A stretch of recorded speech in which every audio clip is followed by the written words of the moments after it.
Hello everybody and welcome back to day 2 of our promotion and relegation tournament between Division 1 and Division 2 of the UKEL 4 Nations. I am Luna, and instead of Temporal by my side today, I've got a Black Blockster. Hello, I'm back. I've been revived, I have survived Christmas and the New Year, and apparently it's still UKL on my years list. Can't escape us, you're stuck here no. forever, but we love it, really. How you doing, Max? I'm good. I had a good Christmas. I am excited to get back. It's been a little while since I did any commentary. There's not a whole lot that goes on in December, but I did manage to get my goal for last year, which was to cast in every single month of the year, so that was exciting. But yeah, excited to be back. That's what I like to hear. Going on towards today's matchup, however, anybody who tuned in yesterday will be familiar with one of our two teams today. 200 Bandits take to the Rift against DMG Esports UK in a last-ditch attempt to give themselves a shot at a Division 1 spot. The loser of today will be going back to Division 2 without a reward. They've still come very, very far.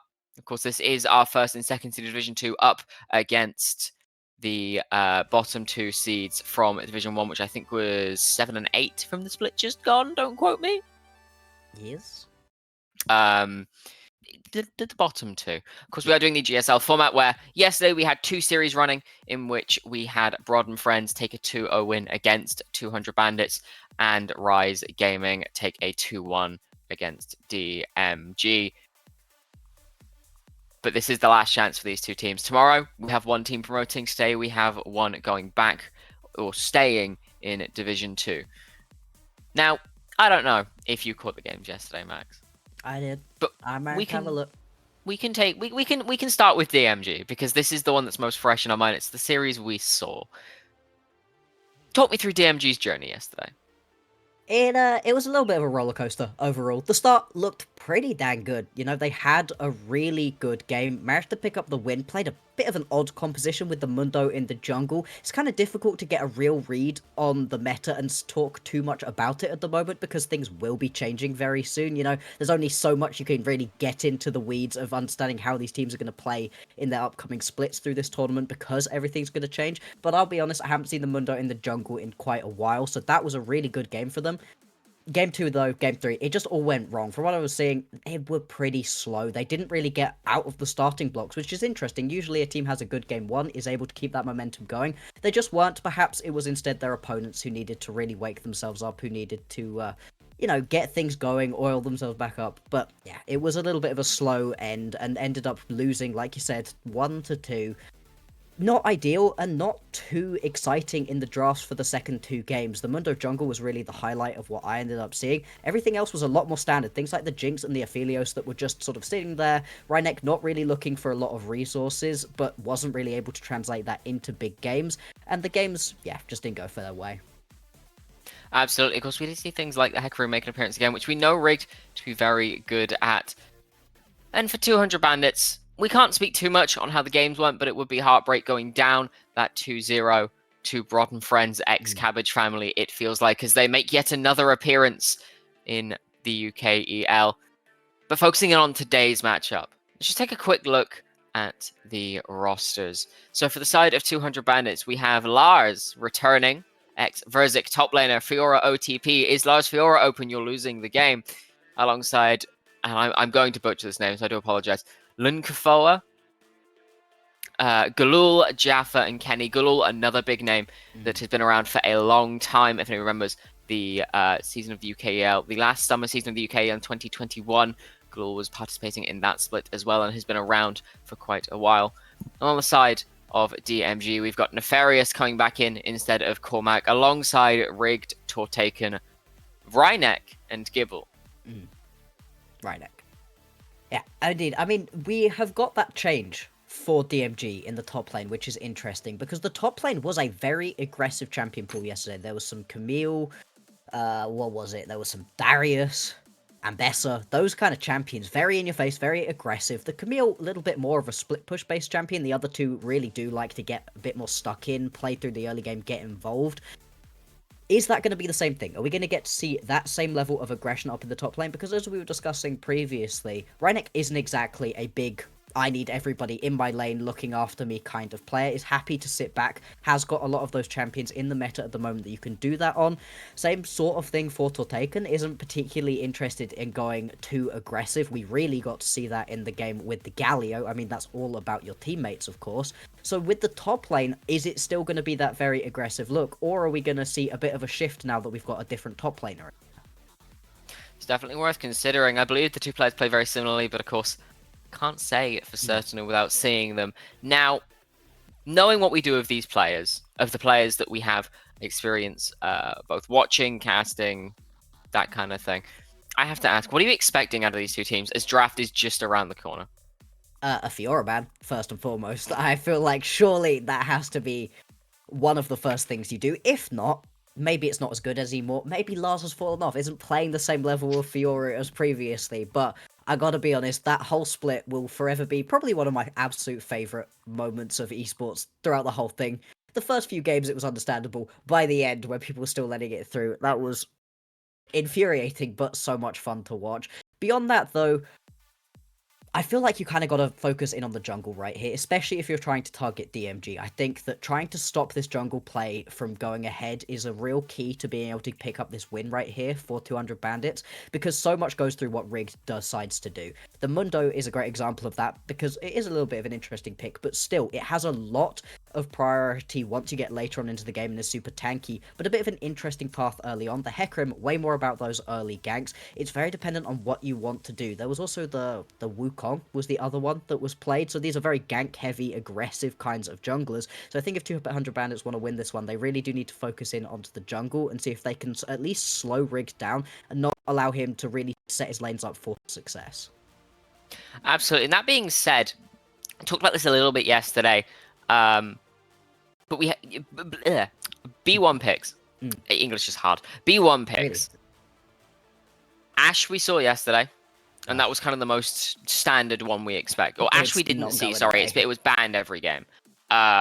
Jinx was the one we saw 2 games in a row, which was kind of expected. You know, Ashe and Jinx kind of the top 280 carries at the moment. But we haven't seen, rather impressively in fact, was Amumu. Amumu has been taking the game by storm recently. Is there anything you're expecting out of B1s this game, or maybe power pick trading, or are you expecting the game to be kind of standard, power picks all taken away with like maybe 1 or 2 comfort, and just see how it plays out from there? I think that second option, unfortunately. I think, like you were saying with the Ashe, you kind of have to ban it on red side. I'll be very interested to see if we do get that concession, because maybe there's a situation in which you feel like it's not going to be the strongest, but it's just so standard. It works so well. And like you said, if that isn't there, then things like the Aphelios and the Jinx can just come through. The Corki's also in a decent spot at the moment as well. Those sorts of ADCs who you can play around them. You know, if you do want to send a gank down into that lane, it can work. They have some decent setup. The Jinx has those flame chompers, and getting them a lot of kills early is great. But at the same time, if you just leave them alone to sit and farm and get themselves to those couple of items first and focus on the rest of the map, I think that's going to be a lot more where we're looking. I think, to be honest, the excitement really is going to come either from the support. Like you said, the Amumu's strong in pretty much every lane you want to put it in. The support role, the jungle, I've seen it top a little bit recently as well. It's not as good there. I'd be surprised if we see it then right now. But hey, if you need some extra CC, a little bit of extra magic damage, it's not terrible at the moment. But I think that excitement is really going to be coming from the jungle and from the top lane more than anything. As exciting, I guess, as those bruisers in the top lane can be, we have seen them a decent amount throughout the last couple of months. That we have. Now, shifting focus towards the mid lane a little bit. Galul. Known off of memory to be a bit of a Zed player. quite enjoys this champion. Amongst other of the assassins and control mages, Zed is the one that stands out in my mind as the champion that this player is known for. And into a champion pool like Tortaken showed off yesterday with the likes of the Orianna, the Galio, do you think there's a chance we see that come through today? Or do you think it's just a champion that needs to be shelved for 5s? I would hope that we could see something like that, if not the Zed specifically, other more aggressive pickups, because everything that we were getting to see yesterday out of that mid lane from Tortaken was, I'm going to shut this lane down. Galio, Orianna, I think, are the best 2 mid laners for, I don't want to interact with you until we get into team fights. I'm not interested. I'm going to sit under my tower and farm, or I'm going to sit in the middle of the lane and be tanky enough to farm. No real threat to you, no real threat to me. We just chillin'. Zed is one of the few champions who can actually stop that sort of status quo from actually happening, and if you can get one of those assassins rolling, it can be a great way to play, if not the Zed, the Akali, also in a pretty strong position at the moment, a little bit more standard, has a little bit more overall survivability, and is just a bit easier to execute on the competitive scene side as well. But if it is the Zed, if it is the Akali, something like that, it's a great way to really upset the balance of what DMG want to do, because DMG, they showed that they can play really well in that game 1. They had a great game first of all. Obviously, it then all fell apart, but it does mean that you need to really respect this team, and I think 200 Bandits, who are coming off of a complete lack of wins, need to try play through more lanes, try to find a style that really works for them, and playing through mid lane, it's not usual, but it can work. It certainly can, and of course, neglecting to point out, Silas also very strong at the moment, and these melee carries really are the bread and butter for Galul. From what I can remember of him as a player, it has been a little while, and we are about a minute at a draft now. So, any final thoughts on what you want to see these two teams doing, or is there anything spicy that you're expecting outside of maybe a surprise Fiora appearance? I mean, is it a surprise Fiora appearance, right? Because It is, because it feels goes unbanned. Yeah, the surprise is the lack of ban. The surprise is not the Fiora arriving. We're into the game. I want aggression. I want a bloody matchup. I want to get into 2025 with a bang. And that we may see as the bans start filtering in. Viego taken away by DMG. Of course, did not have fun against that yesterday from Matt. Again, as the Rise Gaming jungler, definitely made their lives very, very difficult. On the flip side, the Aurora hovered ban for now. Wow. Huh? Okay. I mean, there were some Master Yi buffs a couple weeks ago, maybe. Does Rigged play it? I didn't think so. It's a no ban.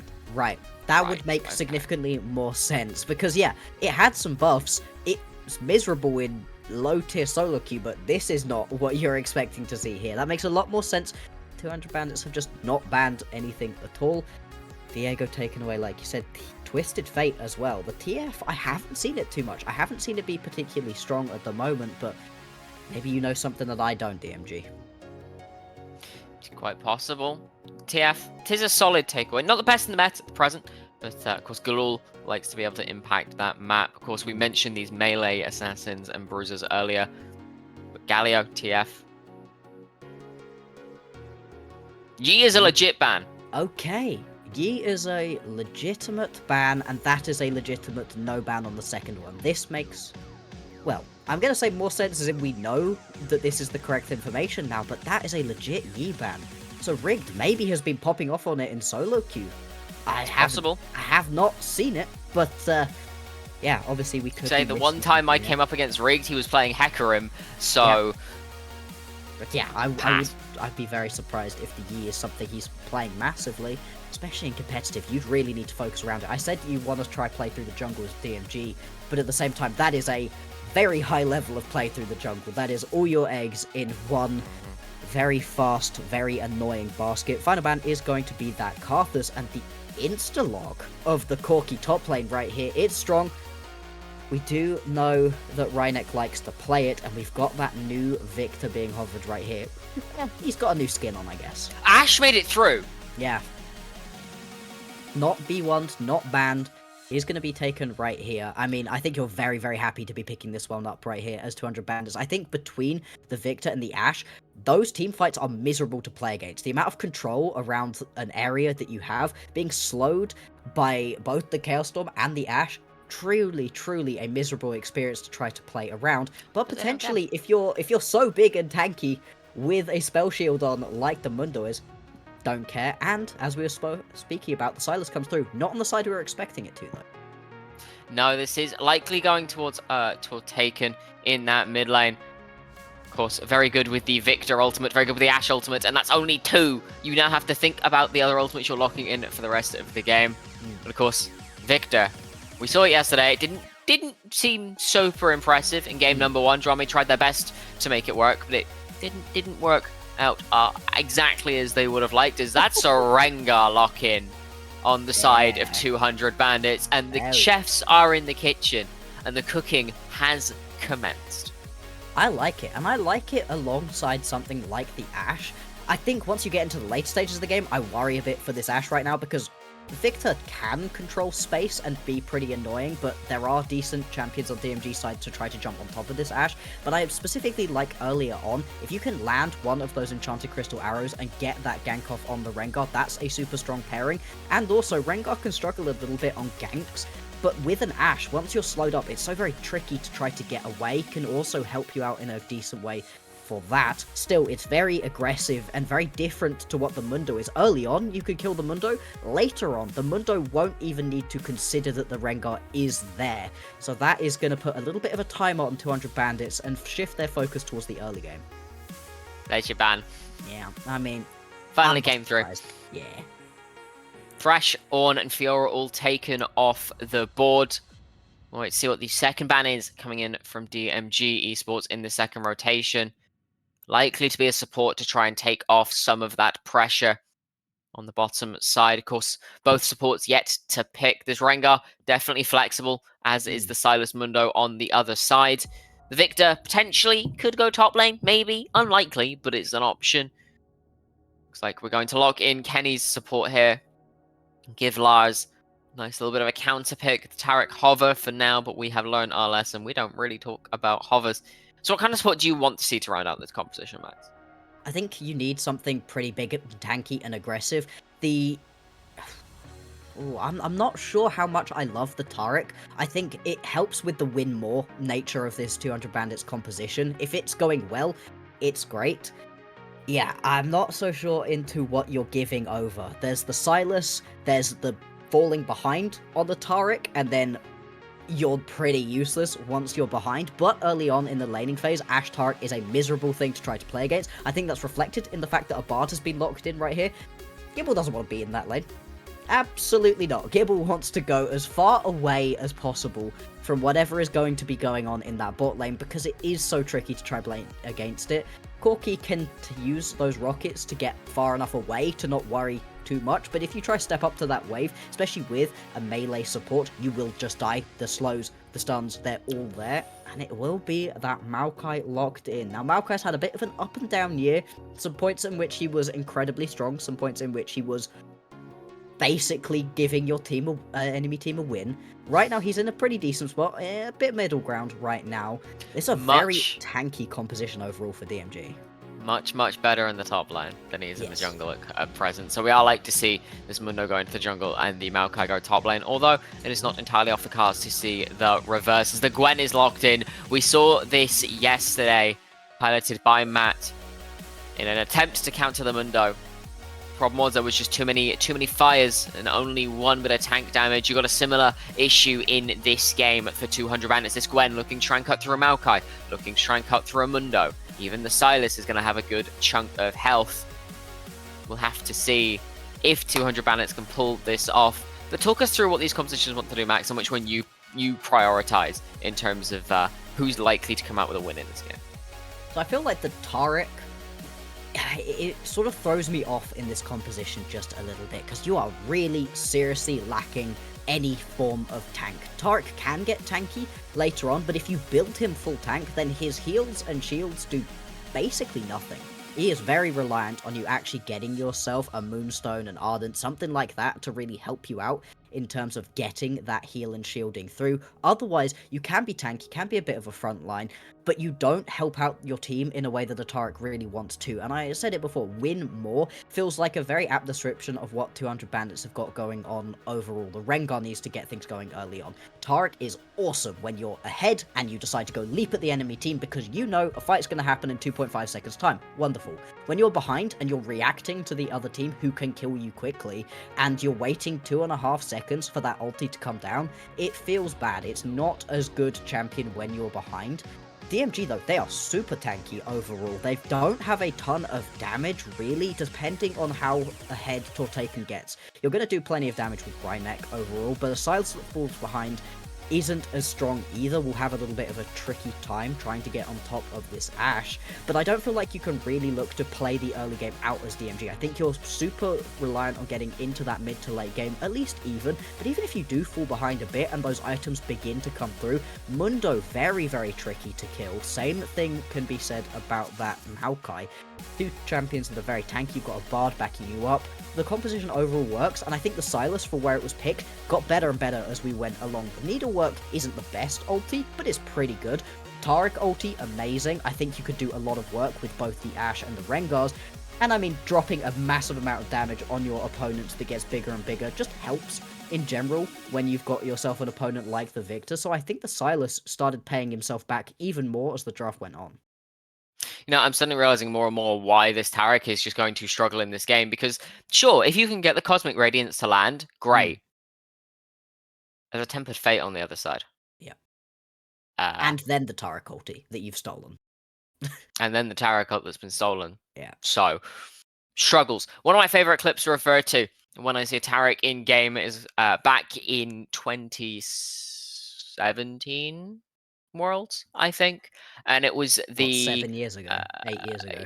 Something like that, yes. Time. It was the Misfits versus SKT semi-final, in which Heartbreak. Heartbreak, but Blitzcrank hook to kill onto the Corki before the Cosmic Radiance can land. It shows that Taric really has to play well around his timers, and if you have the ability to pick someone off and immediately nuke them, that plays against you really, really easily when you're picking this champion. So blinding it on R4 with no idea what the enemy top laner or support is picking is very, very brave, especially when you know that Corki and Sylas can do exactly that. Now, final points kind of out the way.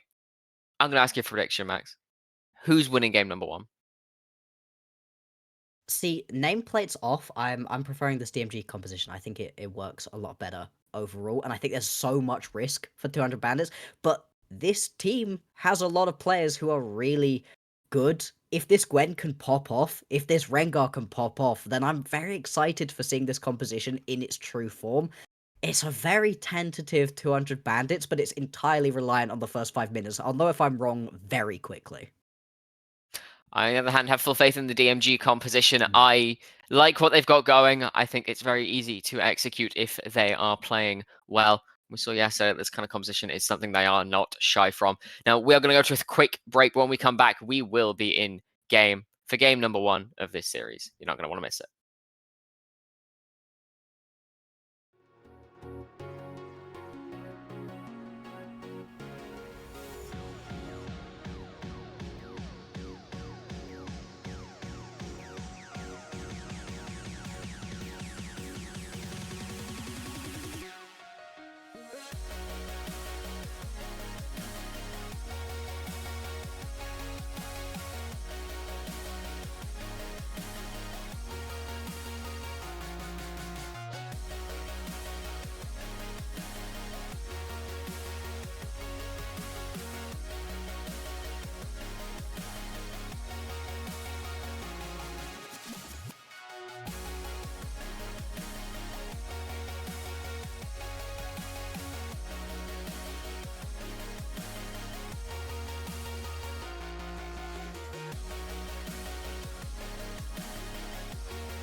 Welcome back, everybody. Welcome on to the Rift for game number 1 between DMG Esports UK and 200 Bandits. We've seen the draft. We've been able to grab ourselves some more water, and we are ready to see a major scuffle between these two teams. Like Max said earlier, the first 5 minutes are going to be everything, and we'll see exactly what that everything turns out to be.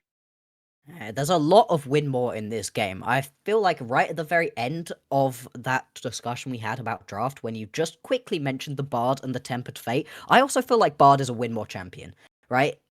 The better the rest of your team is doing, the more this champion really, really gets to shine. I mean, the portals help so much when you're ahead to just get these great flanks off. When you're behind, you're basically just using them to run away. The better your bot lane is doing, the more you can wander off to go get those chimes, to get yourself into a stronger position. So there really is a lot of emphasis on being able to at least go into this mid game even for DMG, but 200 Bandits, they need to be winning this one as quickly as possible. It is going to be a chicken start, it looks like, for the Rengar, so could potentially look to 3-gank top lane. I'd be surprised by that. I think a full clear is a little bit more likely. No, actually, just going to go straight for the red. Rengar doesn't want to start W for No, multi-camp close. It does not do a huge amount of damage, and multi-camp is pretty slow outside of that. So starting with the Q there, just to start on the red buff. I don't imagine this being a super exciting early game as we see reverse pathing. Never mind the flash forwards from Kenny onto Rhynek with the dazzle in the early game. The ignite is ticking, and the slows from Jaffa are absolutely incredible. Not quite enough damage to allow it to go through, but already forcing this Corki out of lane with a massively aggressive play coming through. This is Dazzle lands again. exactly what I was expecting right here. This is what we were talking about with the lane being miserable to play against, and why Bard is great, because Bard doesn't have to play this lane. Sure, Taric may be a bit iffy once we get into these team fights if you're not ahead, but in the laning phase, specifically paired up with an Ashe, so strong. There's a reason this champion's basically always banned on the red side, and if you don't ban it on red side, you expect it to be picked away B1. It is such a lane bully, so aggressive, getting slowed makes it so tricky to dodge whatever the next bit of CC is, and Taric, who sometimes has a bit of a tricky time actually trying to land that dazzle stun, finds it so much easier to do alongside an Ashe. Both of them work so well. They're very synergistic as champions in the laning phase, and you can really bully. We see it right here. I mean, Rhynek doesn't have to go back to base, doesn't die, does lose the cleanse already though, doesn't flash, so is still safe enough, but already you can see they're pinned under their tower, and I'd be pretty surprised if DMG are able to walk out of their tower range that much in the early couple of levels. Yeah, you would imagine, especially after a level 1 like that, sticking under the tower is all they can do to keep themselves afloat. As mentioned prior, junglers are on opposite paths, so we could see something happen early in this top side with Riggs shifting up towards Arius and Lars there. Indeed. Is a ward gonna drop? Maybe? I can't tell if a ward was dropped or not. A ward was not dropped, so they have no information. A ward was dropped just outside the jungle entrance. In fact, this whole river is lit up, so they know that Rigged is on this top side.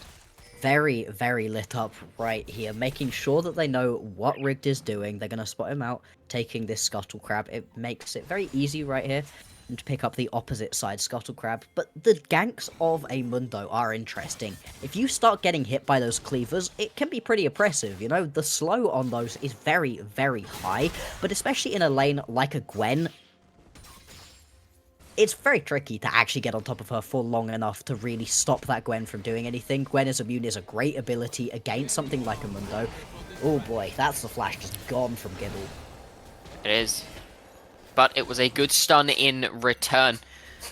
Very nicely played from Gibble there, allowing for a little bit more safety and a little bit more pressure to be put on towards his bot lane as Nefarious now taking a fist fight with Lars in this top side. Skip and Slash going to get knocked away by the Bramble Smash. For now, able to play with fire a little bit in the top sides. And something that we talked about yesterday was how Rigged was playing very aggressively, given how Mundo wants to play. Speaking of Mundo wanting to play, going to appear on this bot side. Not going to be able to find too much, just as the nature of Mundo. But he wants to be farming until 6, right? His gank setup isn't amazing without setup in lanes. You don't really want to be ganking top lane because you're both tanks. You don't really have amazing chances in bot lane either. Of course, mid lane is a bit of a wet noodle fight in the early stages of the game. So compared to yesterday, where we saw Rigged playing incredibly aggressive, today we can actually see this Mundo piloted in such a way where he does get to hyper farm.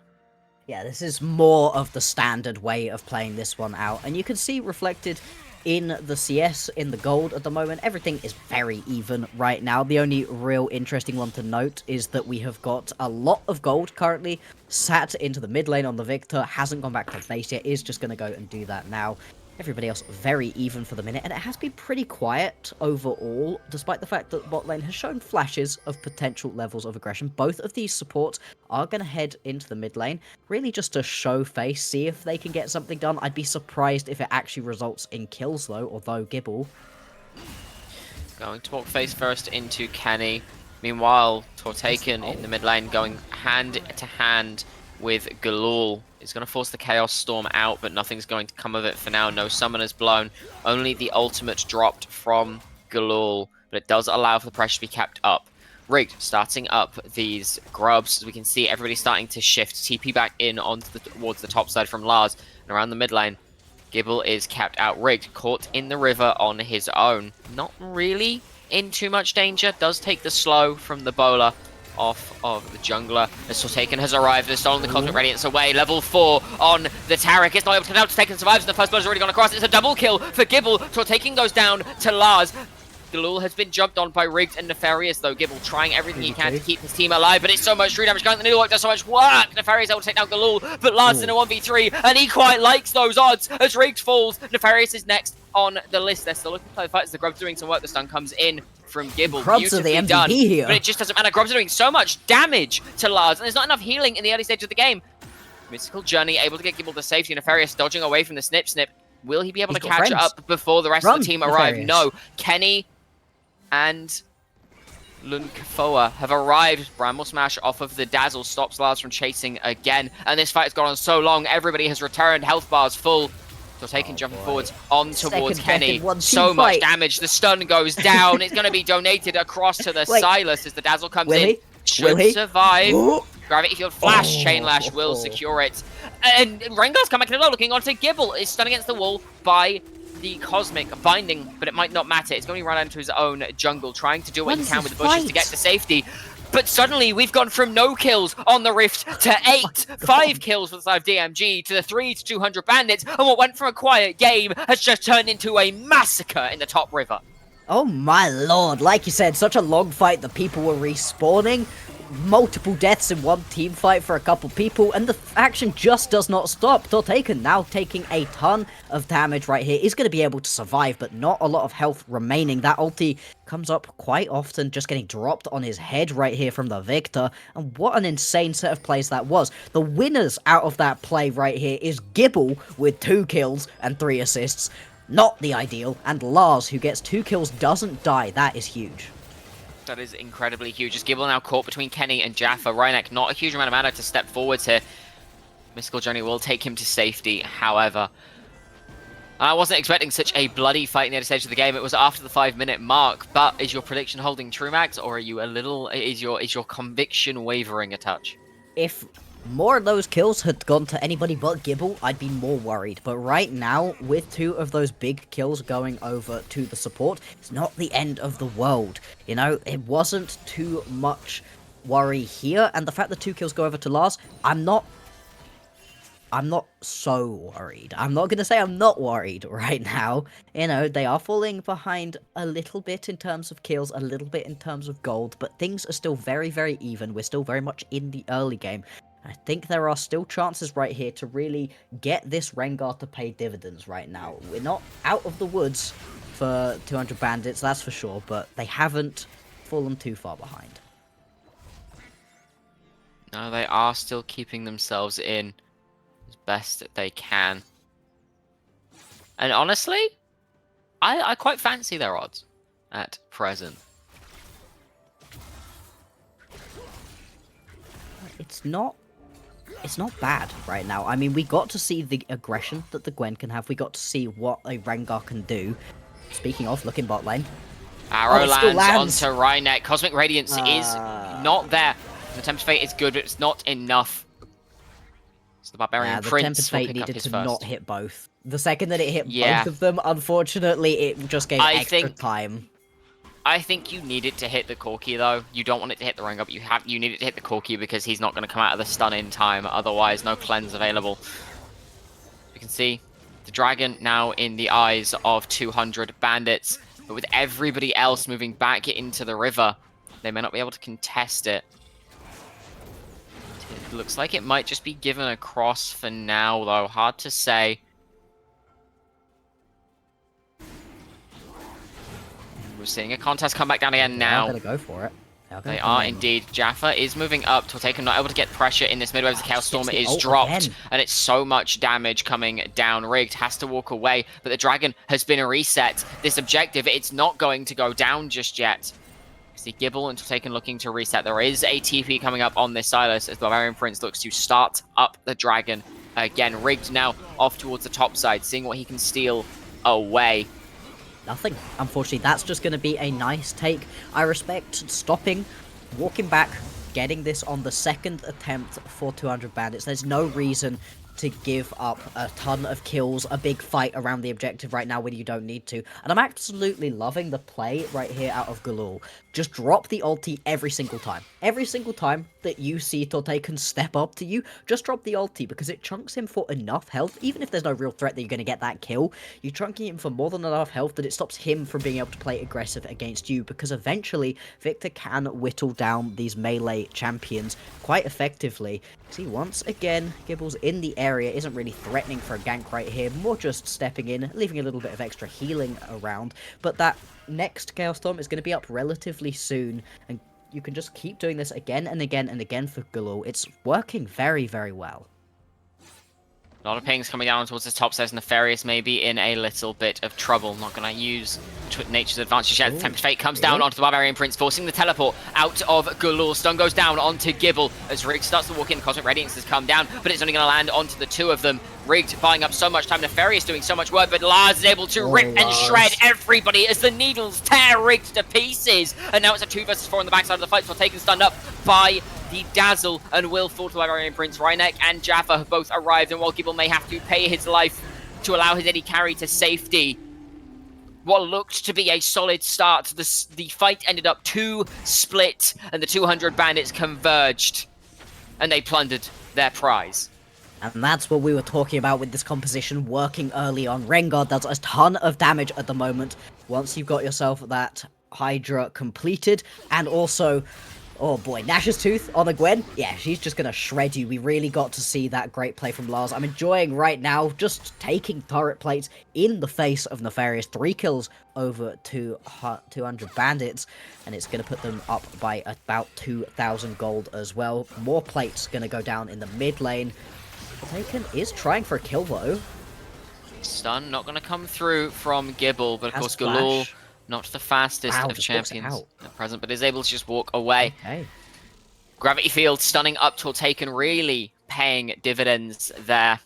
And we can see DMG there looking to try and make aggressive plays and keep themselves in the lead, but it's just not coming to fruition for them right now. Not working out quite yet. Hopefully we can get a little bit more of a DMG showing once we get later into this game. We'd really like these teams to go back and forth, but things so far have felt just a little bit favoured to 200 bandits. We've got 1 Drake in their back pockets, 3 apiece in terms of the grub, so nothing too much there. We are going to watch right here as a blue buff gets stolen away, though Riggs are going to walk back to a very sad, plundered jungle. And with Nefarious basing as well, I mean, there's not going to be any real collapse right here. It has to cancel the base, actually. See Rigged going hand to hand with Barbarian Prince. Galul runs around, the Chaos Storm comes down. Thrill of the Hunt has been popped. Nefarious being kept out making roll. It's just going to be a solo kill in the top side. Wow. And Gibble, you don't want to be there, friend. The arrow came through. 3 very quick kills for the side of 200 bandits. They've come alive. And they had to.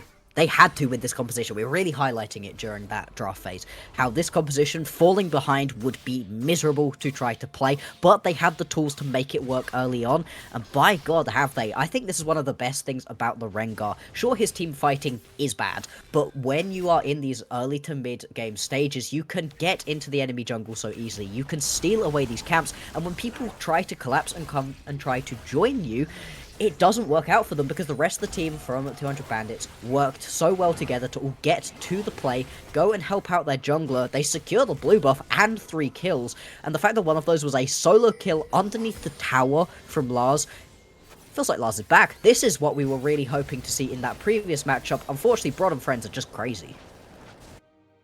That they are, and yes, it seems like Lars may well and truly be back 4-0-1 on this Gwen. See, Kenny looking to just be annoying, but Jaffa has left, and as the Tempered Fate comes down, the Fate may all be but sealed. Cosmic Radiance does land. As the arrow comes down, it doesn't quite land. That was a stolen arrow from Tortaken. Oh, okay. That makes way more sense. I was going to say, that looked like it hit. I've seen lollipopping way worse than that. Oh, Lars going to go in right here, Nefarious. Going to get the bot back. I feel like Lars might be just about out of chase. Doesn't really care about the tower, though. Yeah, gonna get the full ulti out of Nefarious as well. Send him scampering back underneath this tier 2 tower. And Lars really is in control of this top side completely and totally. Most certainly is. We can see Herald being started up here by Galul. Concede the second Drake, it doesn't matter. It's a mountain, which would be nice. An individual mountain Drake is nice, but you don't need to go for it. Hang on, they can collapse.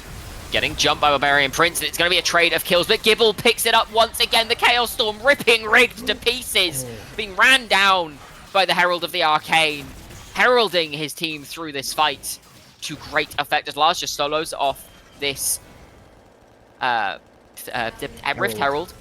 Thank you. And Rhynek and Gibble just being kept out of the river. Galul TPing bot to deal with Nefarious. Rigged has moved up towards the top side. Dazzle comes down onto Gibble, and there's no magical journey to safety. He's just going to get rinsed through. The flash over. Prediction from Kenny is good. Rhynek doing what he can to try and trade one. One more auto will allow for it. And the flash is up and available. Not going to use it. He's going to use it, though. It's traded by Jaffa.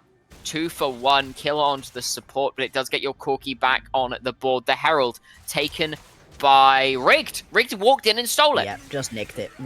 Stole it away. And I mean, that was the play that had to happen right here. Otherwise, it was going to be a complete disaster overall for DMG. They really are not coming out of the gates strong like we saw in the previous series right now. At the same time, though, their champions will begin to come online in the next item or so. You can see you've got that Heartsteel beginning to get strong for Rigged. Will be very tanky later on. At the moment, unfortunately, is going to be killable.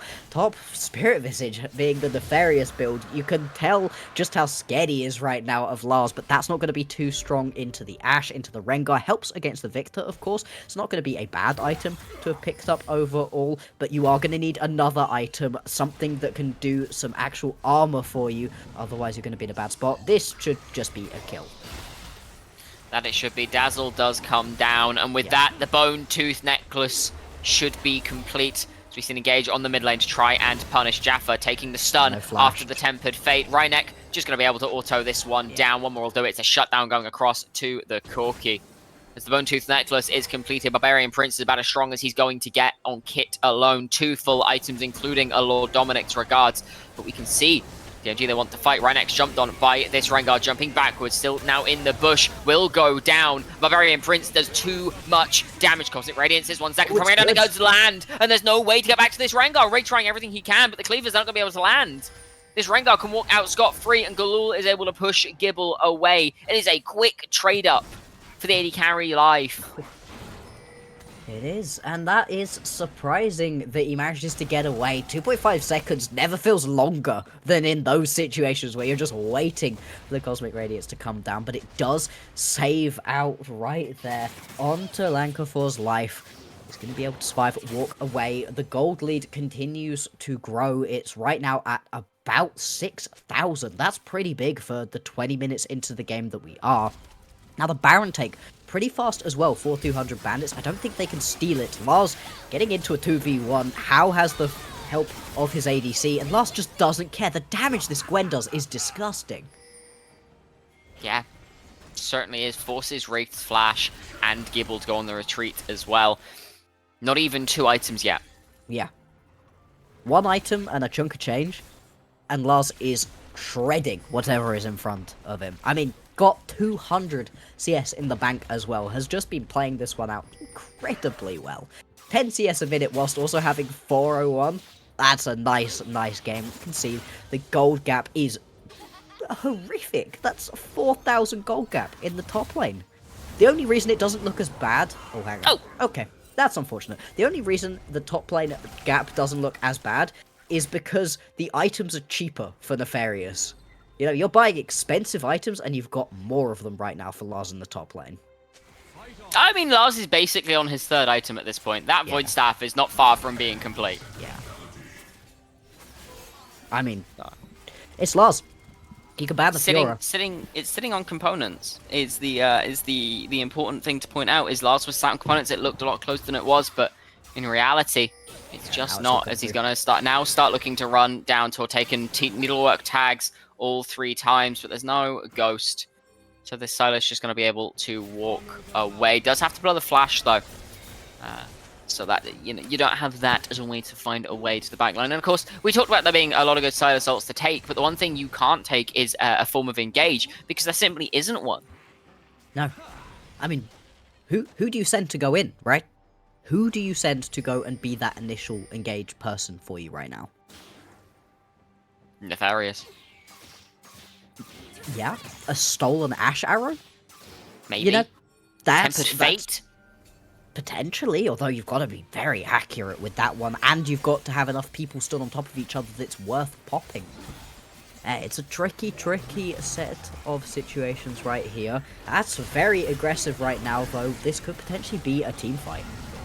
It could. Nefarious stand up by the gravity field as Rigged is forced away. Has to drop the Nature's Grasp, but it's just being melted through as the Barbarian Prince becomes the Barbarian King. Cleanse forced away from Rhynek, and there's pings coming down onto the Baron. That one little misstep from the top jungle duo of the DMG may have cost them more dearly than just the Maokai's life.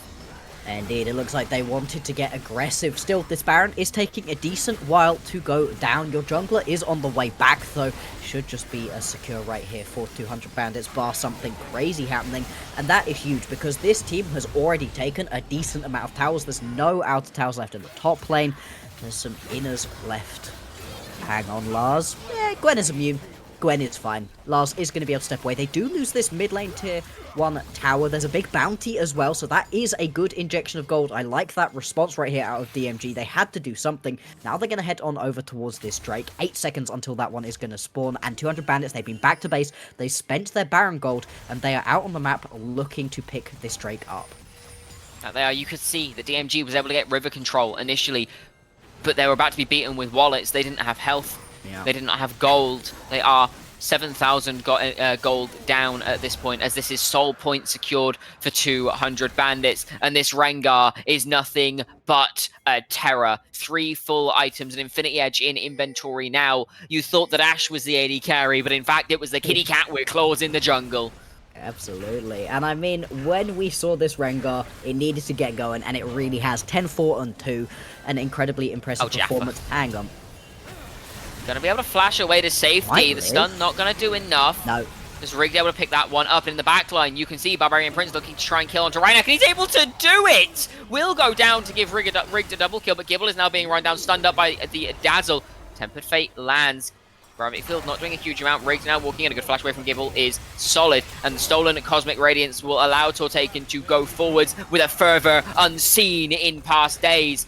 Flash away from Kenny to safety. They're going to keep Magical going. Journey comes in. The Dazzle tags a good stopwatch from Tortaken, but it may not matter as Ichabod has arrived, and Lars is here to shred the competition. Needlework coming down. The ferry is forced away. Rigged to just run into the bot side river. He's not even going to give it a try, and with that, all inner towers are down. You are confined to your base, DMG, and not for long if 200 Bandits have their way. Win more Bard. That's why Bard is a win more champion, because you popped that tunnel down, that magical journey down when you're ahead. That was an awesome play. When you're behind, it was just a highway to your death, unfortunately, and Tortaken got trolled by it a little bit. Thought maybe there was a play on, loses the stopwatch as well. That one's now broken. That's going to suck a little bit until you can upgrade that at least. And get yourself another way to go golden, because it's going to be incredibly important in these upcoming fights. You can see 4 members right now of 200 Bandits are in the bot lane. They are not joined by their ADC. Instead, that's going to be a Little bit of a red buff take, get it for the rest of the team, and it looks like the push is going to go through the mid and the bot lane right now. No 1-3-1, more interested in playing a 1-4 at the moment, but with the kitty cat roaming around in the jungle, it's very scary to try to step up and make any kind of flank happen. If you want to fight, you're going to have to fight face on. Gibble getting stunned up by the Dazzle. He's going to be blown up as Galul goes on a killing spree. Another Dazzle comes in. The arrow tags onto Rigged. And the Chaos Storm starts to sunder this health bar to the stars. The first inhibitor of the game does fall. There's no waves ready and waiting, but of course that top lane inhibit is open as well. Lars, no stranger to being able to beat this one down for the nth number of times in his competitive career. This mid wave being shoved in slowly. We can just see pressure being kept on. It's slow. For now, there's nothing major looking to happen, but you can tell 200 Bandits can see the end. They can see the angle, and with waves coming in and the final tower outside of the Nexus being broken, there is 2 towers that stand between 200 Bandits and their safety, at least for now, for game number 1, is the Cosmic Radiance still available as well. Template only tagged onto 1, the Chaos Storm, stolen Chaos Storm, down and used. And right next, half of his health is just gone. Lars stepping forwards very aggressively. The stun comes down onto Nefarious, and he's half health. The Needlework doing so much work. Oh my Galul lord. goes on a rampage, and the first one is dead. The next squad comes in, but only tags onto 2. There's no stun to be seen from the Cosmic binding. And with that, the Nexus towers are the focus. Tortaken trying to find something. Lars jumping forwards into 3-4 people, doing so much damage and taking next to none. Everybody's confined into their fountain, and while they're stuck there, the Barbarian Prince will sit atop his throne and take game number 1 against DMG. And what do we say? What do we say? The early game was crucial, and it played out exactly like that. Unfortunately for DMG, they just fell too far behind early on, and the champions that there were on 200 Bandits absolutely loved that. I was very, very impressed with both this Rengar and with this Gwen. Now, I am always a little bit scared of aggressive AD champions in the jungle. I've seen far too many Kha'Zixes do nothing. Too many Rengars do absolutely nothing. Too many of those kind of champions where you're like, oh, that's so cool, it's so exciting, and then they do nothing. But that was sick. That was a great game to get to watch. But honestly, everybody did their part. From top to bottom, the whole roster through, the little things, like during the laning phase, constantly dropping the Chaos Storm and just stopping the Silence from getting any aggression going. Every single member right here from 200 Bandits played a very, very impressive game. The sort of game that makes you think maybe they do deserve a spot in the Division 1. Obviously, we're not there yet, but that was a great game. Certainly it was a great game. That being said, this is DMG's backs against the wall. They're on their last legs. 1 game is all that stands between them and dropping down into Division 2 for the first time since their joining of the UKEL 4 Nations.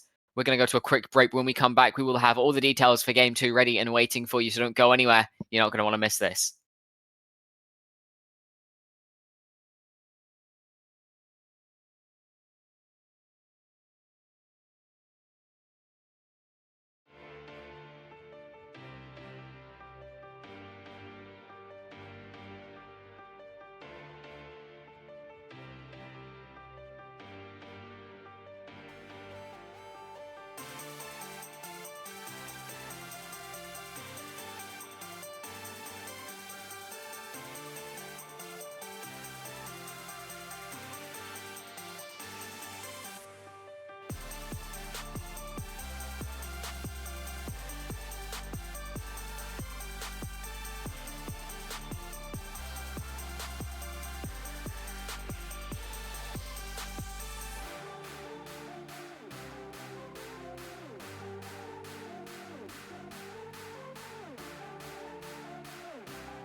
Welcome back, everybody. And after a explosive game number 1, 200 Bandits stand 1 game away from keeping their hopes of promoting into Division 1 alive, while DMG are on the ropes. It was an explosive game, and honestly, don't think it was as expected as we would have put the cards down, as the draft was very different, and the game definitely played out in such a way to showcase that.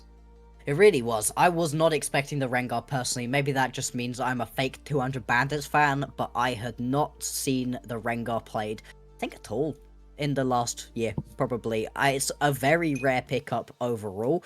And so to see that one pulled out right here in such a critical game, everybody wants to be getting themselves into Division 1.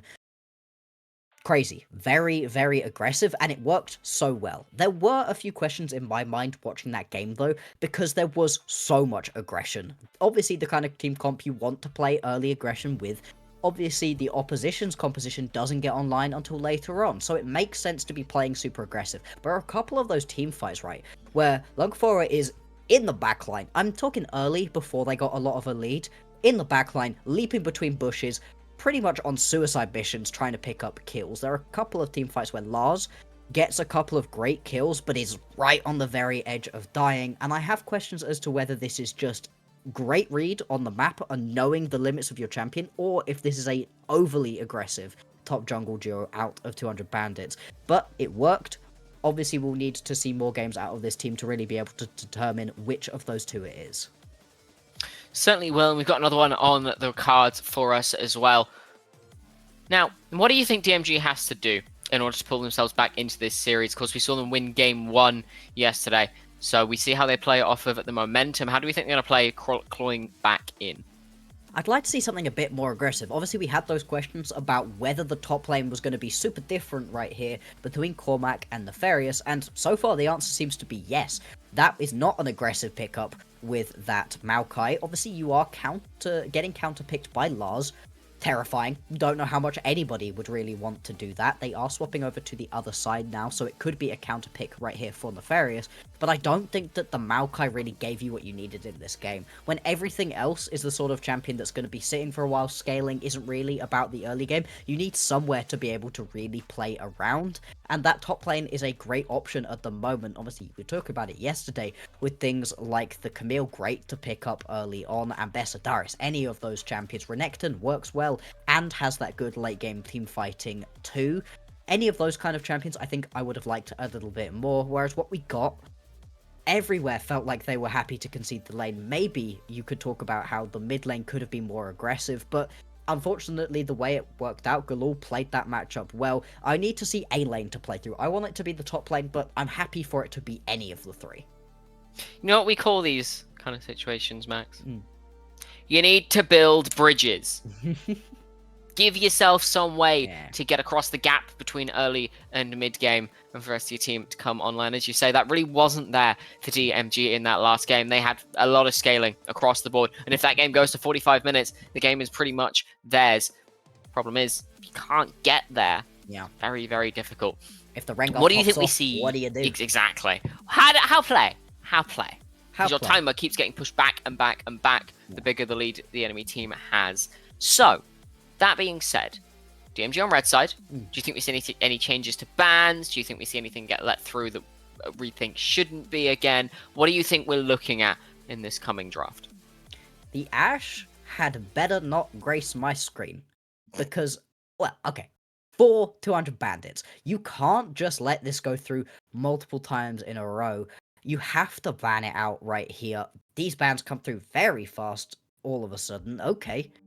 Please, from DMG, I'd like to see the Ashe ban right here, because I think just giving this one over and allowing Ryanek sorry, not right neck. Allowing Jaffa to just go and play with it is a terrible decision. We saw how good it was in the previous game. It's such a strong champion at the moment, very easily blindable as well, and can work with the more aggressive bot lane duos and with the more sit back and allow the lane to happen to you pickups like the Lulu, which is pretty strong at the moment. But I guess you just have to get rid of things like Lars's Fiora, so I'd be very surprised if it isn't just going to be the Ashe B1, and it is indeed. That it is. Corki is up and available if that is what Rhynek wants to look towards. So is Jinx. So you have that comfort option there. I've seen this as matchup well. too much. Not again. Not again. I don't know how Hold, we Corki... don't talk about hovers. If it's the Jinx 2, I'm sad about that. I'm sad about either of those. If it's a spicy third secret option, I'm very excited.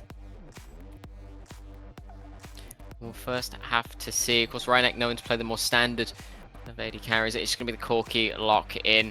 The Skarner up and available this game as well. How has Corki gone from having the most boring matchup anyone's ever seen in the mid lane, with his pairing with Azir, to having the most boring matchup anyone's ever seen in his matchup bot lane with the Ashe?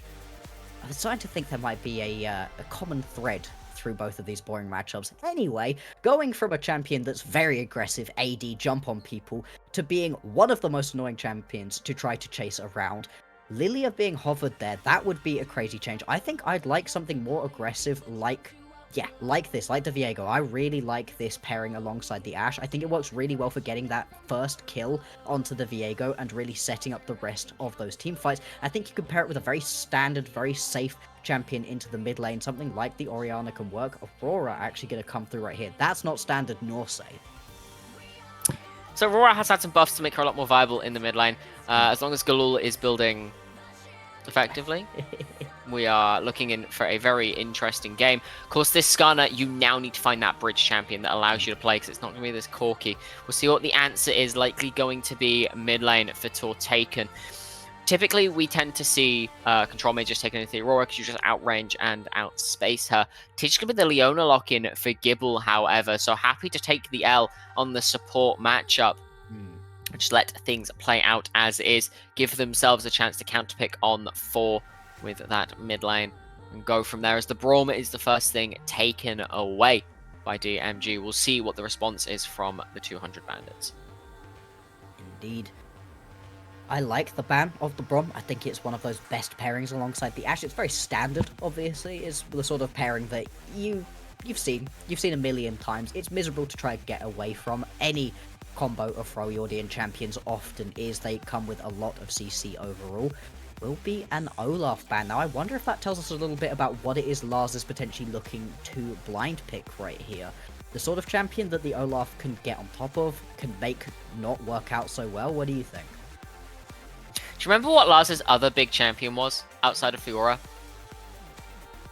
It's something that we also got to cover at a LAN recently. Different player, but the same champion. Oh no. Okay. I like the silence. For those curious, I'm talking about Kale. Yeah. Oh. Why did you bring that LAN up?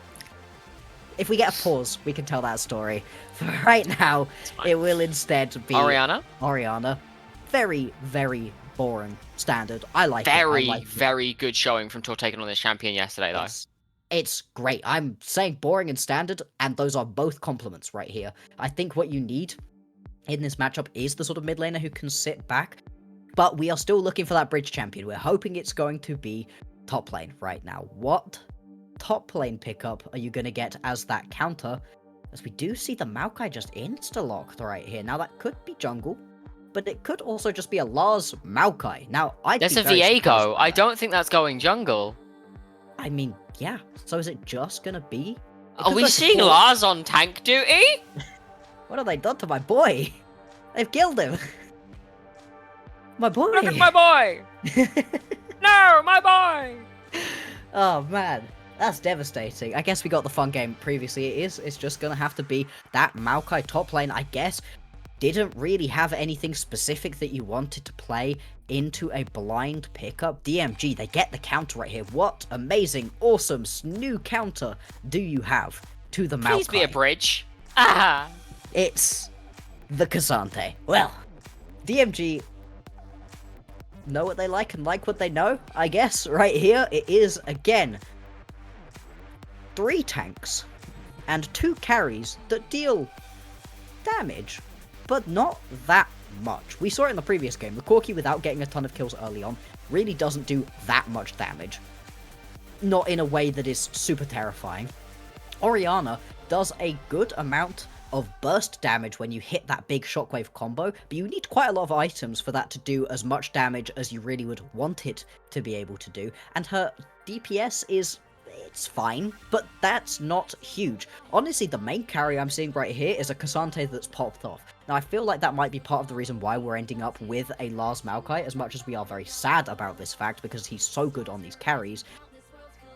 Maybe you just need the sort of champion that can stop this Cassante from going forward. At the same time, Cassante does still get a very free lane into the Maokai. You're not going to be too worried about him, and once you get a couple of levels and items under your belt, that can be a matchup where the Cassante can actually get himself some solo kills alongside this Skarner as well. That's a decent gank setup duo, but the bridge is not here. The bridge is gone. We don't have one.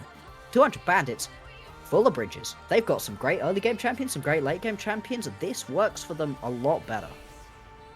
You got that Tarek making a return, so and you don't have a way to delay through that Cosmic Radiance anymore. You are blowing them up, or you are not blowing them up. There is no two ways about it. Yeah. I mean, later on, again, we're saying the same things. Later on, this DMG roster is almost impossible to kill. Cassante gets impossible to kill pretty early on, so does Skarner. Leona's just Leona. You can barely move. The CC You've got is here. Solid ball delivery as well. Yeah. There's a situation in which you wombo combo, and I guess the Corki sat there with a Gatling gun. I don't love the Corki in this situation, but he's pretty strong, relatively safe overall. Although that being said, we saw it in the previous matchup for the into an Ashe Tarek. Relatively safe doesn't necessarily cut it. That game could have been even worse for DMG if 200 Bandits had picked up those early solo kills, well, double kills in the bottom lane, potentially. So yeah, I think once again, I'm enjoying what it is that 200 Bandits have got for themselves. Well, time will tell, and while we can talk about these drafts until the cows come home, because they are kind of a lot of what we saw from last game, themes coming and rearing their heads again. I'm going to pose the question early. What are you predicting this game, Max? Are we going to see the 2-0, or are DMG going to equalize? I feel like it's going to be the 2-0, right? You need this composition to get to its 3-item mark, really, for DMG, but without the bridge tools, without an aggressive jungler even, you don't have a specific lane I think you're going to be looking to play around, don't have a specific aggressive champion in any of your lanes. I just don't know that DMG have something to play around to get themselves to that point, and we've been shown plenty of early aggression and good early game decision making out of 200 Bandits. I think unfortunately DMG might be a Division 2 squad. Well, you know me, I like playing Chaos Incarnate, so I'm gonna say DMG again.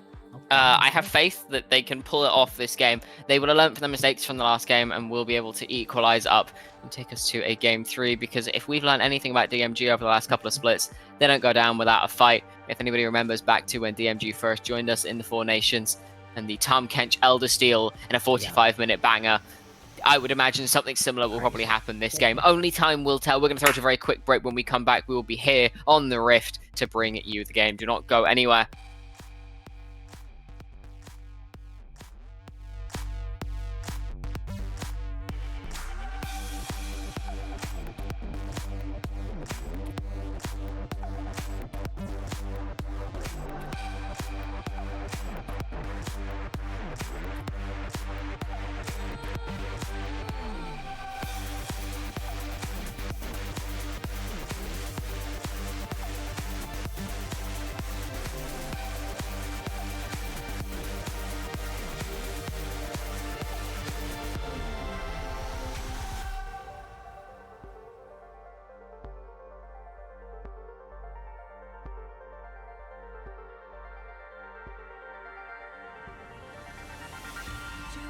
So hold our heads up high and beat the drum to what we love. Risk the fall, or we have felt it all come crashing down from far above. Stars are rising, countless worlds colliding. Only one will take it all. Can we bring to fall the giants? Can we make the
Welcome back, everybody. We're on to the Rift for game number 2. What could be the last game DMG play as a Division 1 team.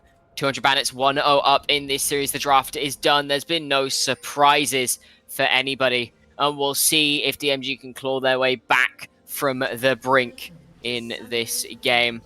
Expecting anything interesting in the early stages, Max? Nope. I'm sorry, I just had a look at these team comps. No.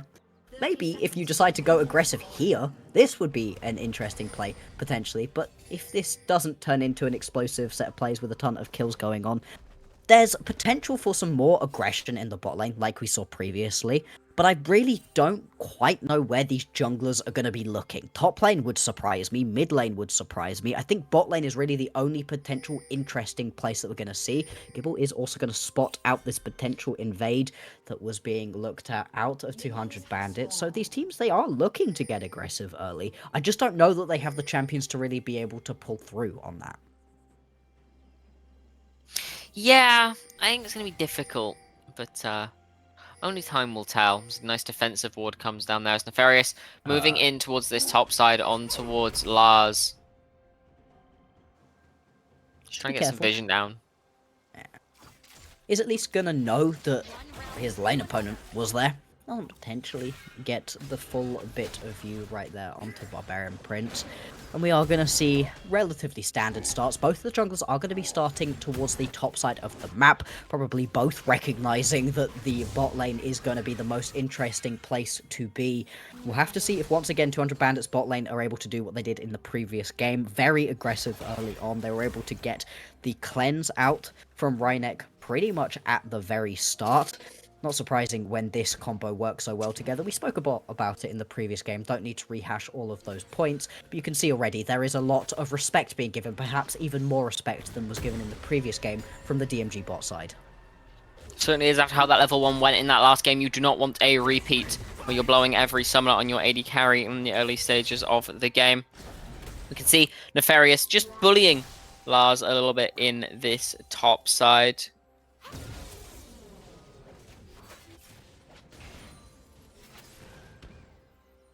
It's going to be a slow, steady start. We might see a fight over Scuttle. Just taking a good bit of chunk from Galul here. Dazzle comes down onto Rhynek. No cleanse dropped, but the Zenith Blade goes forwards onto Kenny. A lot of damage going traded back across onto Gibble, though. I would not have taken that Zenith Blade, personally. I think that was potentially the wrong decision. It's always interesting with a champion like the Leona when going in is very committal. You have to go in and stay in, and Ashe sort of turns any champion into that too. Once you go in versus an Ashe, you better be dang sure that you are going to make that play work for you, otherwise getting back out is just about possible at this point in the game, impossible once we get later on, and you saw it right there. Gibble took a ton of damage, has had to blow through all of the pots already, so is not in a particularly strong position in this lane. If any of the next damage comes down, it will stick. And we have got 3 champions hovering around this bottom side. The bottom lane Scuttlecrab could potentially be a bit of a fight.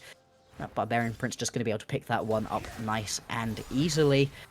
And instead, Rigged just going to head on over, pick up his blue buff, and not worry too much about the fact that the double scuttle's going over. It's not the end of the world at this point in the game. Now, I would like to know a little bit about the Aurora from your perspective, because I hate this champion a lot, but then again, that's because it's annoying. What do you think about it?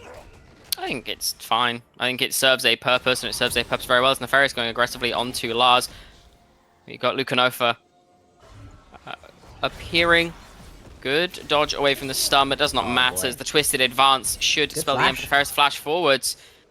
Should be a trade in kills. It will be. Nefarious picks up one, but the first blood going across to Luna Kofoa. I'm just going to say Barbarian Prince because I'm struggling with that name way too much. And interestingly, top lane, the thing that's most impactful right here is not necessarily that the kill went back over, it's the fact that the teleport was already used from Nefarious, so he's having to walk back to lane very slowly, and this is a big wave. It is a cannon wave, so it's going to take a decent while to go down, but that's a good couple of minions lost out on. No turret plating or anything. I think he's just going to be able to get back in time to be able to pick up the XP at least for that cannon minion, so doesn't lose out onto too much. But this is a very free reset right now for Lars. Gonna get back to base and back into this lane without losing out on too much at all. So good gank overall, and you give a kill over to your jungler. Very big to get an early kill onto this champion. Once you get that initial kill in a team fight, they are so much easier to play through, and having enough damage to be able to get that first kill for you is very important for a Viego. Most certainly is.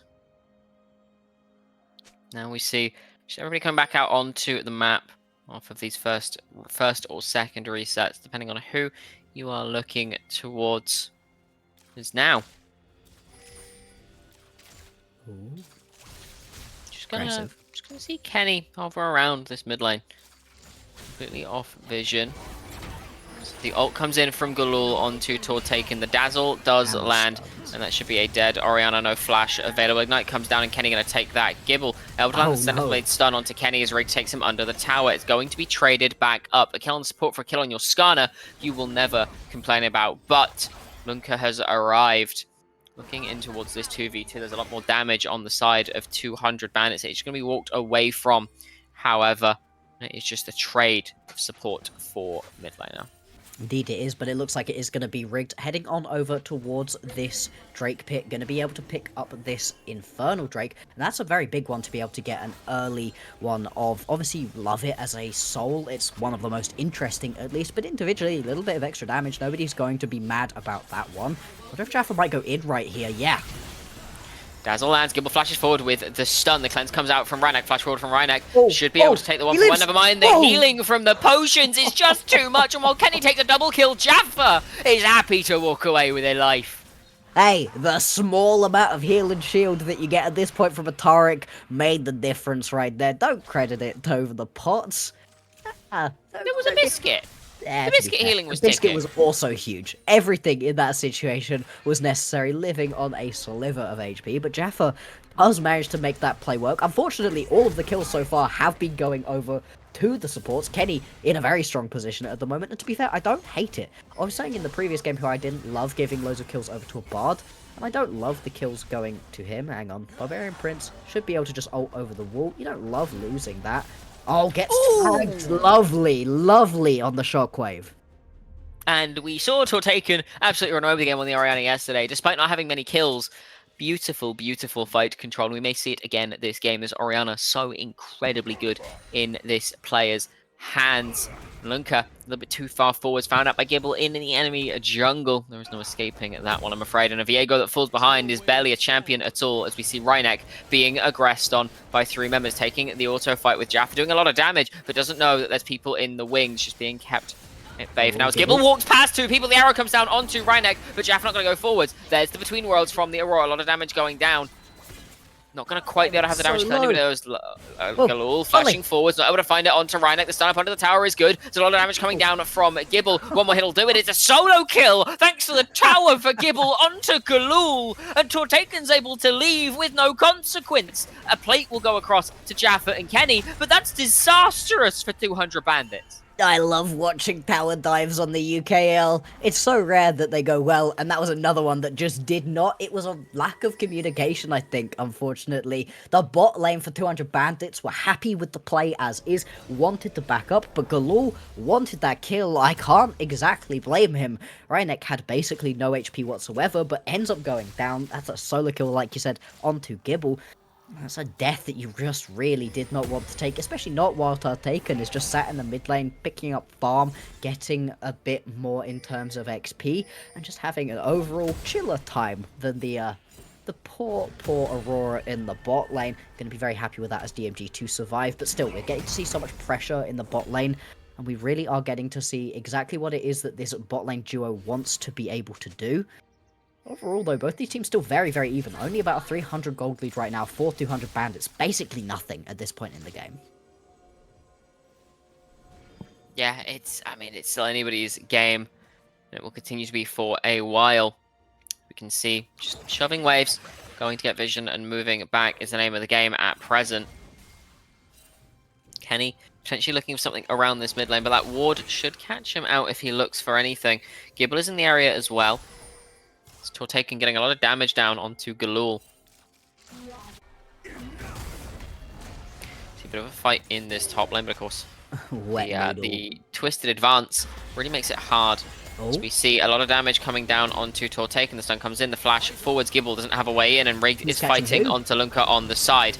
Does have the Impale, is able to land it for now. Then if they comes in, Shockwave, Tortaken able to pick up 1 kill for now.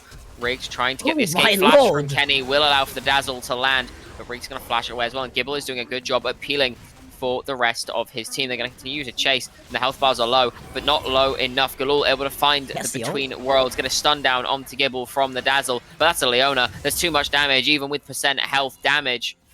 And the smite away on the chickens. It's disaster after disaster for the Bandits. They're not making like Bandits in this game. Now looking onto Rhynek, who's come to catch the wave. Good bit of damage going down. The dazzle going to be jumped away from with the Valkyrie.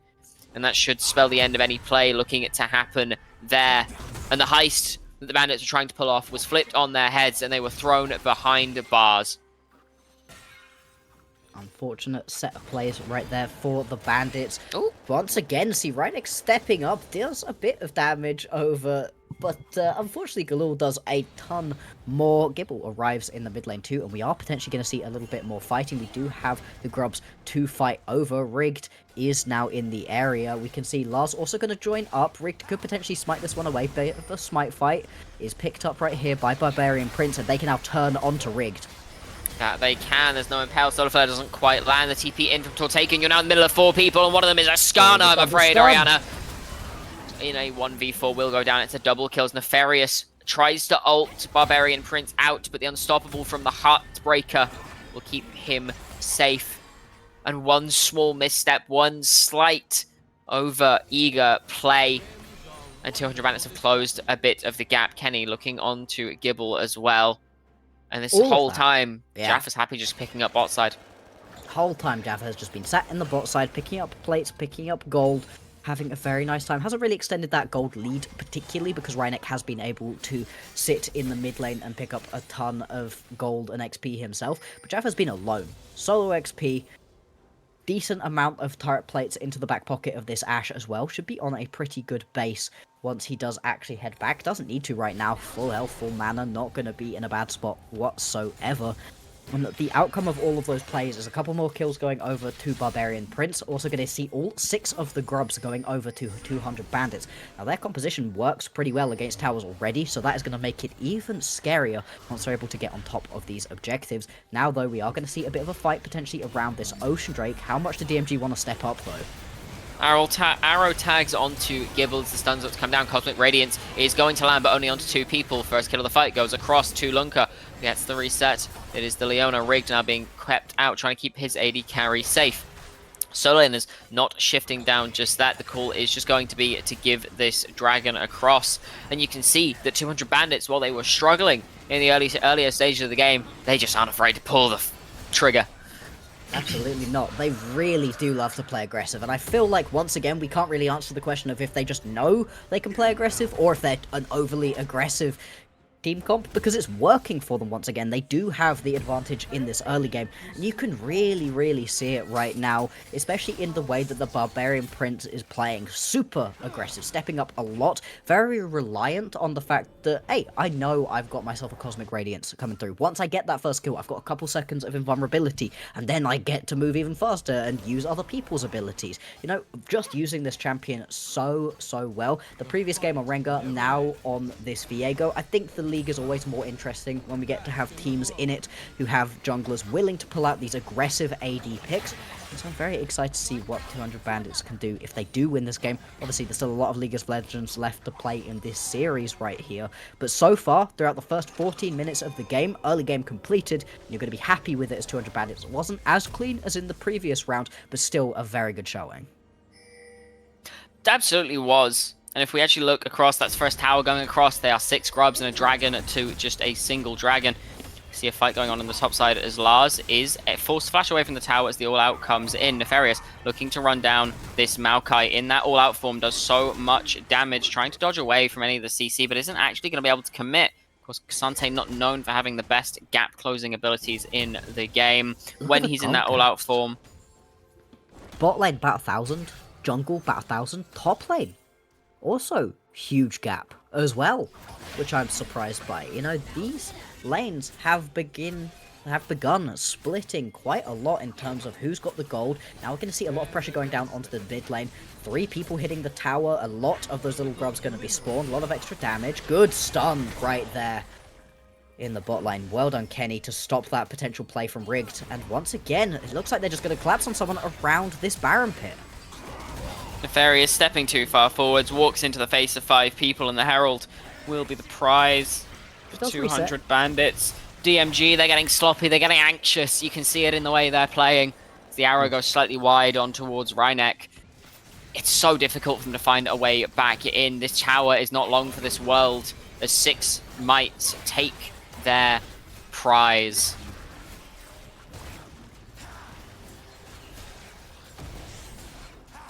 And we can see the way that they're just playing aggressive in this mid lane. They're going to keep on playing aggressive through the top lane as well. Pick up this Herald as well. Really running out of towers to want to use it on at this point. Could potentially use it to actually crack the base open, which is always nice to be able to do. Looking for a collapse bot lane.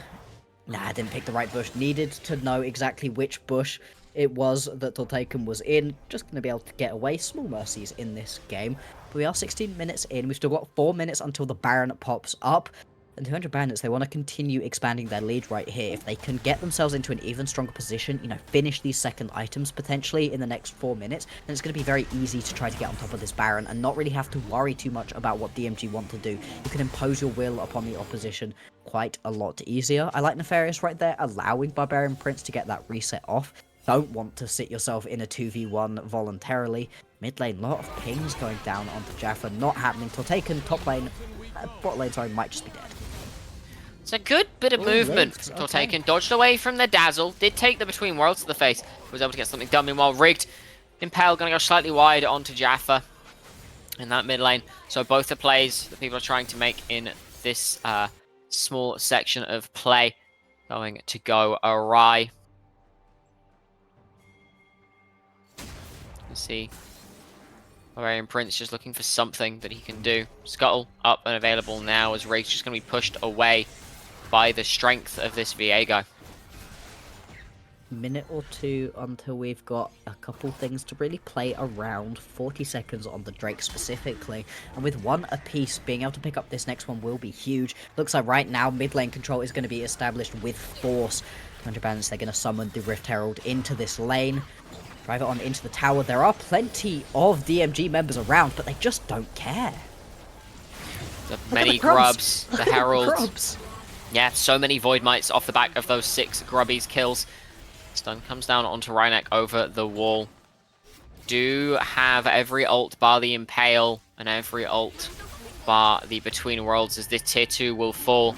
And that should seal the prize of the Dragon for the side of 200 Bandits, as Lars just going to get 3-man dove under the tower.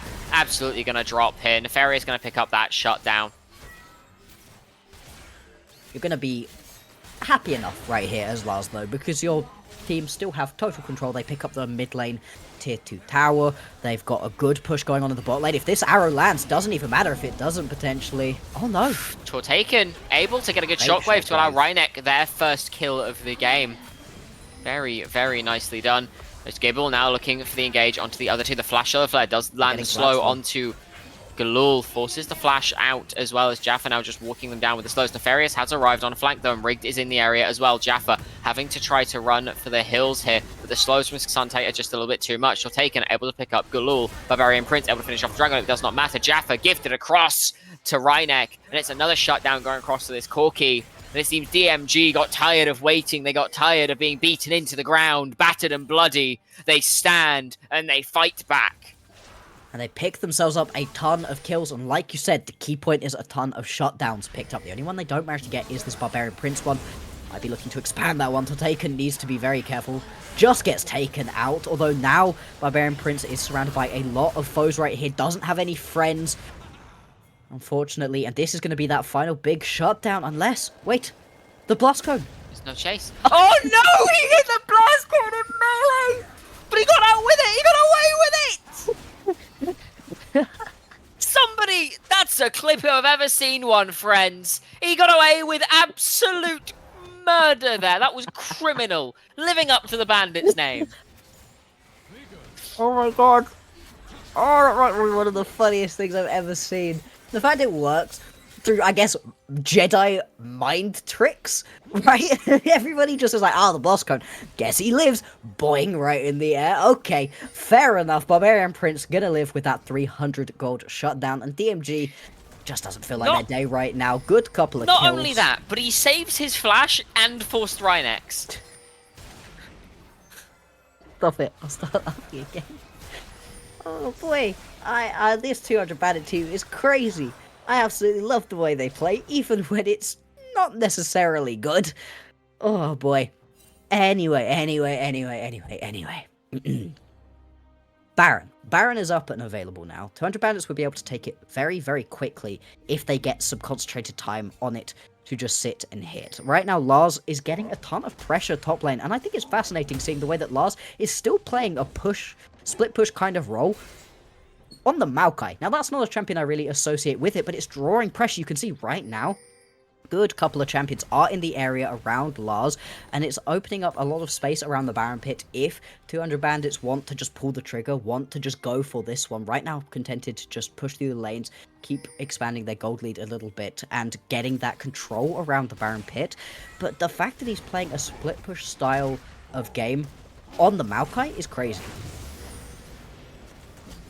Yeah, I mean, not only are you playing the split push style, you're also just annoying Rigged in his own jungle, keeping the jungler there as the Baron is started up, as you rightfully called, for 200 Bandits. There's no vision on it just now, but that could all change very soon as we now see the rest of DMG converging on the area.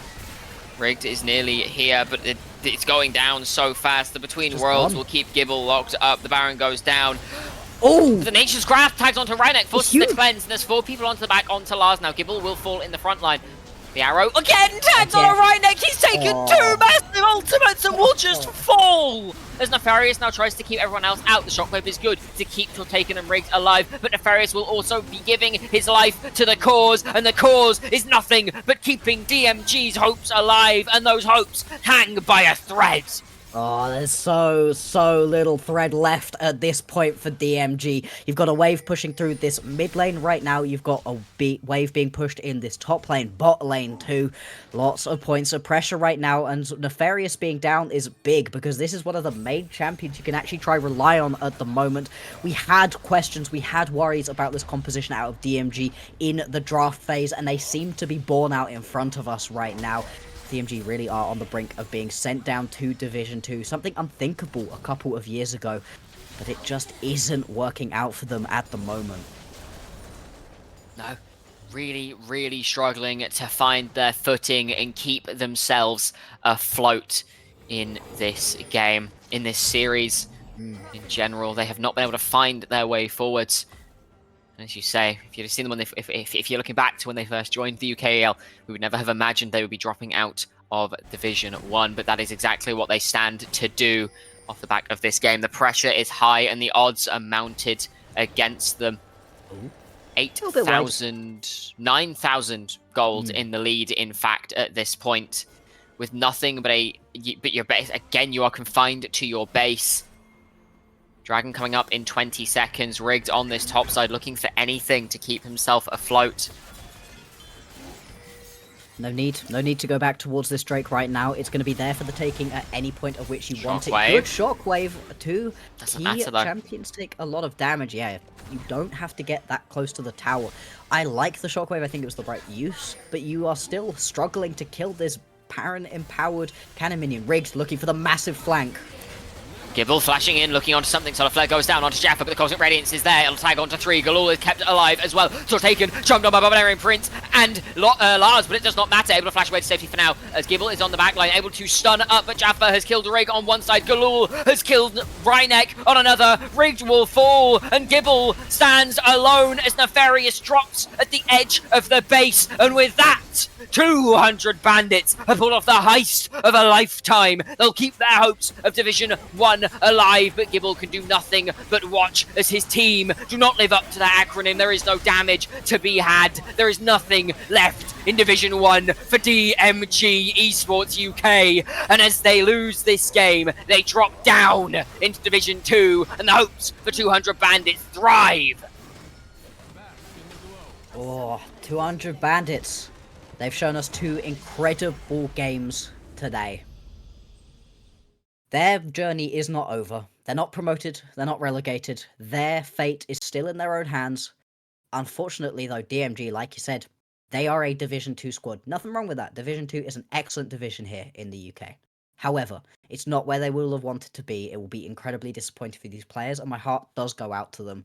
But unfortunately, it just didn't feel like they could get these compositions working. We had questions, we got to see the answer to those questions, and it was about what we were expecting. And it felt like they just came up against a 200 Bandits team that was on one, that was feeling good, despite the fact that they lost 2-0 in the previous round. Absolutely the case. Commiserations to the DMG Esports UK squad. Of course, they have been around for a while now, and they will be missed in Division 1. That being said, as you rightfully mentioned, this is a massive step up for the 200 Bandits lineup. After going 0-2 against Broad and Friends, they come in with a statement win today. Now, I must ask, quite seriously, in fact, who's winning tomorrow? Because that will depend on who 200 Bandits face for their chance. Of course, tomorrow we have the promotion match between Broad and Friends and Rise Gaming. Broad and Friends looking to reclaim the Division 1 spot and stay in the division, and Rise Gaming looking to step up to new heights. I do believe that is everything for us today. I will check with the helicopter in the sky. I will check with production and just make sure there is nothing else to do.